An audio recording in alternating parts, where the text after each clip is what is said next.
ये डिवोर्स हमने गांव में तो कभी सुने नहीं, ये अब नया समय चला है। जी रोज इतने प्रश्न आते हैं, इतने लोग मिलते हैं, तो मतलब ये बहुत बड़ी हद तक हो गया। देखो जब तक ये girlfriend boyfriend live in relation ये चलेगा तो डिवोर्स चलेगा, पक्का चलेगा, बहुत जोर से चलेगा। लेकिन आप अगर पूछोगे कि डाइवोर्स का असली कारण क्या है, मैं कहूंगा बैड मैरिज। आप ऐसी जगह जाकर बंध गए थे जहां आपको बंधना ही नहीं चाहिए था, क्योंकि उस वक्त आप बेहोश हो रखे थे।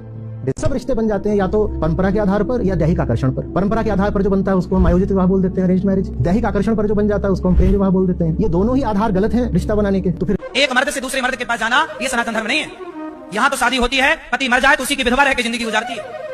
बोलो हाँ, तुम्हारी मौसी, तुम्हारी नानी, तुम्हारी दादी, तुम्हारे पूर्वजों में कोई होगा ऐसा जो विधवा रह के जिंदगी गुजारती पर दूसरे मर्द के बारे में सोचा नहीं? क्या वो नारियां नहीं थी? पहले भी अगर सोशल और लीगल और रिलीजियस सैंक्शन मिला होता तो आज जितने डाइवोर्स हो रहे हैं इससे ज्यादा पहले होते। पहले ऐसा थोड़ी है कोई कि पति पत्नी में बहुत ज्यादा प्रेम होता था इसलिए लोग डाइवोर्स नहीं लेते थे।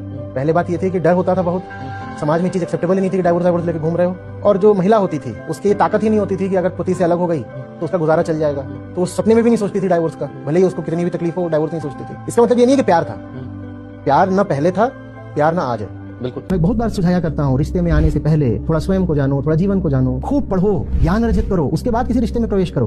और हमारे यहाँ तो 16 साल में ब्याह कर दो, 18 में ब्याह कर दो, 21 में ब्याह कर दो। अगर ब्याह का मतलब है एक लंबी दूरी का रिश्ता तो 25 में तो अभी उसने क्या जाना क्या देखा उसको थोड़ा समझने दो। नहीं तो यही होगा कि आप उसको धकेल तो दोगे गृहस्थी में, पर वो गृहस्थी बहुत गड़बड़ चलेगी।